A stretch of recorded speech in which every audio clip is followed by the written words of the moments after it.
మన చిత్రలేవట్లో children welfare association వల్ల మన గవర్నమెంట్ తరఫు నుంచి మన చిత్రలేవట్లో మన ఇంట్లో ప్రోగ్రామ్ చేయడానికి వచ్చిన మా సోదరిమణులకు వారి స్టాఫ్కి కూడా నేను ధన్యవాదాలు తెలియజేసుకుంటాను. మా బిడ్డలకు అందరికీ ఎప్పుడు నా ఆశీర్వాదం ఉంటుంది. గత బ్రిటిష్ పరిపాలన నుంచి మనకందరికీ తెలిసి మీరు అందరూ చదువుకుంటున్నారు, హయ్యర్ క్లాస్ పిల్లలు కూడా ఉన్నారు.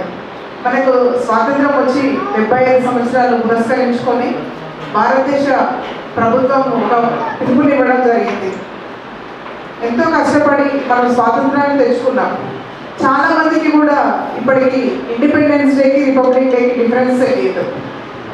స్వాతంత్ర దినోత్సవం ఎందుకు చేస్తున్నాము, రిపబ్లిక్ డే ఎందుకు చేస్తున్నాం అనే డిఫరెన్స్ కూడా చాలా మంది కామన్ పీపుల్కి తెలియదు.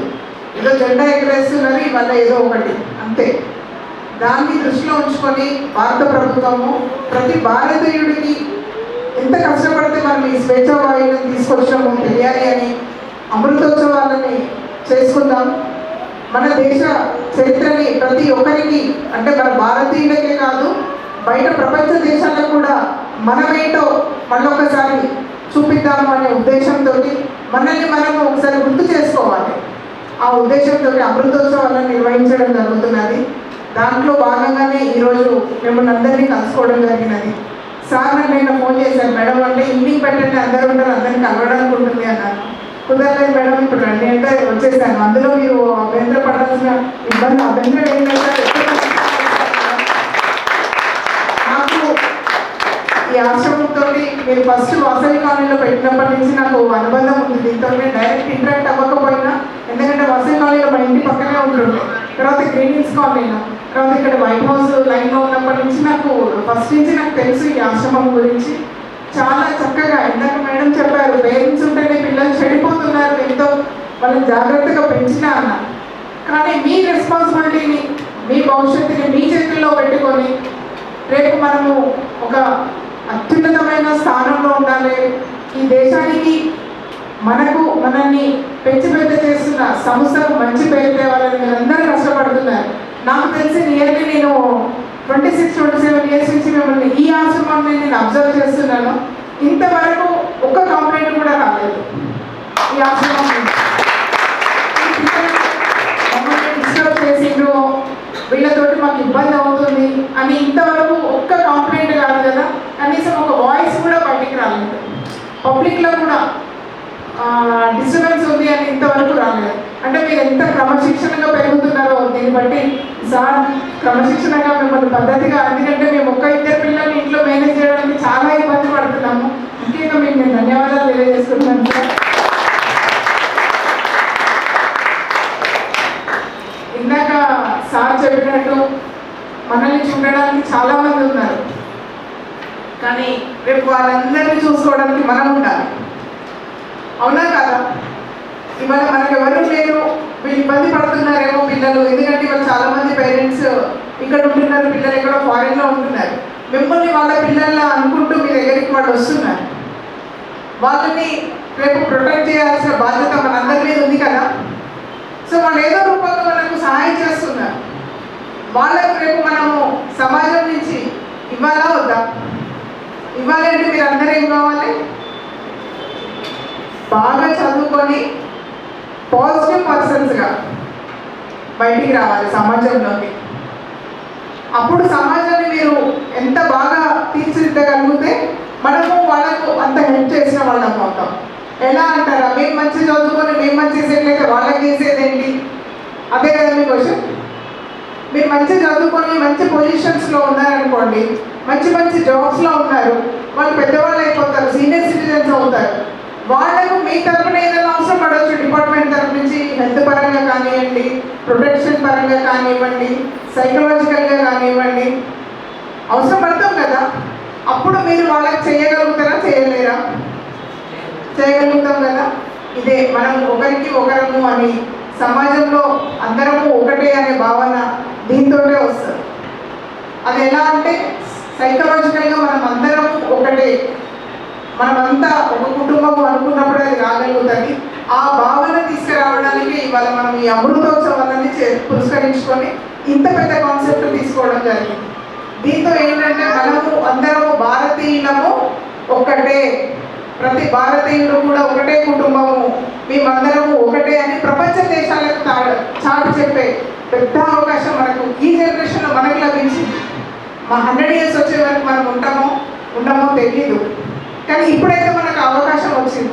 దీన్ని ముందుకు తీసుకెళ్ళి నెక్స్ట్ వచ్చే 100 years స్వతంత్ర దినోత్సవానికి నాకు తెలిసి మీరు అందరూ ఉంటారు, మేము ఉండమో తెలియదు, కానీ ఈ మెసేజ్ని మీరు ముందు తరాలకు తీసుకెళ్ళాలి.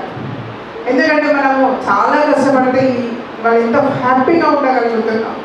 ఎంతోమంది మహిళలు కానివ్వండి, పిల్లలు కానివ్వండి ప్రాణత్యాగాలు చేసిండ్రు, జీవితాలు బలంగా పెట్టిండ్రు, బానిస బతికిండ్రు.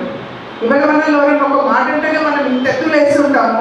ఒక వ్యక్తి కింద కనీసం తిండి పెట్టకుండా మనల్ని చిత్రహింసలు పెట్టి వాళ్ళ ఇంట్లో 24 గంటలు పని చేయించుకున్నారు అంటే వారి పరిస్థితి, మానసిక స్థితి ఎలా ఉంటుందో ఒక్కసారి ఆలోచించండి. బిడ్డ ఎక్కడ ఉంటుందో తెలియదు, తల్లి ఎక్కడ ఉంటుందో తెలియదు, కుటుంబం ఎక్కడుందో తెలియదు. అలాంటి బానిస బతుకులు బతికి మనకి వాళ్ళ స్వేచ్ఛను తీసుకొచ్చింది. వాళ్ళందరి కష్టాన్ని, శ్రమని రేపు భారతీయులు అదే ఇవాళ ఏ స్వేచ్ఛతో ఉన్నామో రేపు వచ్చే భారతీయులు అంతకంటే స్వేచ్ఛగా ఉండాలి అంటే మీరందరూ సమాజంలో గొప్ప వ్యక్తులు కావాలి. సమాజాన్ని రూపుదిద్దే క్రమంలో మీరందరూ ఉండాలి.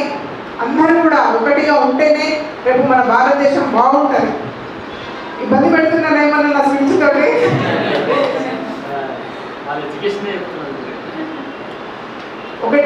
ఇంకొకటి కూడా నేను చెప్పదలుచుకున్నది, అందరు పిల్లలు ఉన్నారు కాబట్టి మీరు బయట ప్రపంచంలోకి వెళ్తుంటారు. ఎందుకంటే స్కూల్స్కి, కాలేజెస్కి, జాబ్ చేసేవాళ్ళు కానివ్వండి, బయట సమాజము మనం అనుకున్నంత మంచిగా కూడా లేదు. చాలామంది రోజు చూస్తున్నాం పేపర్స్లో, మీడియాలో డ్రగ్స్ ఒకటి, మీడియాతోటి మన ఆలోచన విధానము మారుతున్నది. ఒకప్పుడు విషయాలు ఇంట్లో తల్లిదండ్రులు చెప్పేవాళ్ళు, లేదా రేడియో పెడితే ఆ 5 నిమిషాలు వచ్చే వార్తలతోటి సమాచారం అందేది, పేపర్ తోటి అందేది.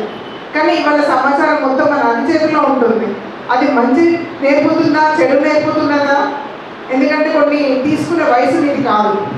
మీరు మంచిని స్వీకరిస్తున్నారా, చెడును స్వీకరిస్తున్నారా మీకు తెలియదు. దాని ప్రభావం మీ మీద చాలా పడుతుంది. కాబట్టి కొంచెం మిమ్మల్ని మీరు బ్యాలెన్స్ చేసుకుంటూ బయట ఉన్న సమాజము ఎలా ఖరాబ్ అవుతుందో చూస్తూ ఆ సమాజాన్ని మార్చండి. దాంట్లోకి వెళ్ళమాకండి. చాలామంది వాళ్ళు రేపు మగపిల్లలు, ఆడపిల్లలు సిగరెట్లకు కానివ్వండి, డ్రగ్స్కి కానివ్వండి, వివిధ మాదక ద్రవ్యాలకు బానిసలు అవుతున్నారు. మీ శక్తిని మీరు కోల్పోతున్నారు, మానసికంగా కానివ్వండి, శారీరకంగా కానివ్వండి. అలా యువత అన్ని విధాలా కోల్పోతే రేపు సమాజం ముందుకు పోలేదు, దేశం ముందుకు పోలేదు. మనము అన్ని విధాలా స్ట్రాంగ్గా ఉండాలి, మానసికంగా కానివ్వండి, ఫిజికల్గా కానివ్వండి, అన్ని విధాల మనము పరిపూర్ణంగా ఉన్న రోజే మన జీవితం బాగుంటుంది, మన తోడున్న మిగతా వాళ్ళ జీవితాలు కూడా బాగుంటాయి. మనం ఒకరినే కాదు, మనం బాగాలేదనుకోండి, మనం చెడిపోయినాం అనుకోండి, ఇంట్లో ఒక బాగాలేని వ్యక్తి ఉంటే ఆ ఇల్లు మొత్తం సఫర్ అవుతారు. ఎవరికైనా ఇంట్లో ఆరోగ్యం బాగాలేదనుకోండి, ఆ ఇంట్లో వాళ్ళందరూ సఫర్ అవుతారు. వాళ్ళు ప్రశాంతంగా బయటికి వెళ్ళి పని చేసుకోలేరు, వాళ్ళని విడిచి వెళ్ళలేరు, ఉండి చూసుకోలేరు. మనము భారం కావద్దు, ఆసరా కావాలి. మనమందరం కూడా, మీరందరూ కూడా రేపు సమాజానికి మంచి ఆసరా అవుతారని ఆశిస్తూ నాకు ఈ అవకాశం ఇచ్చినందుకు సార్కి నేను ముఖ్యంగా ధన్యవాదాలు తెలియజేస్తున్నాను. సార్ నాకు ఇంతకుముందుకు వచ్చినప్పుడే చెప్పారు, ఒకసారి కిషన్ రెడ్డి గారిని తీసుకురండి.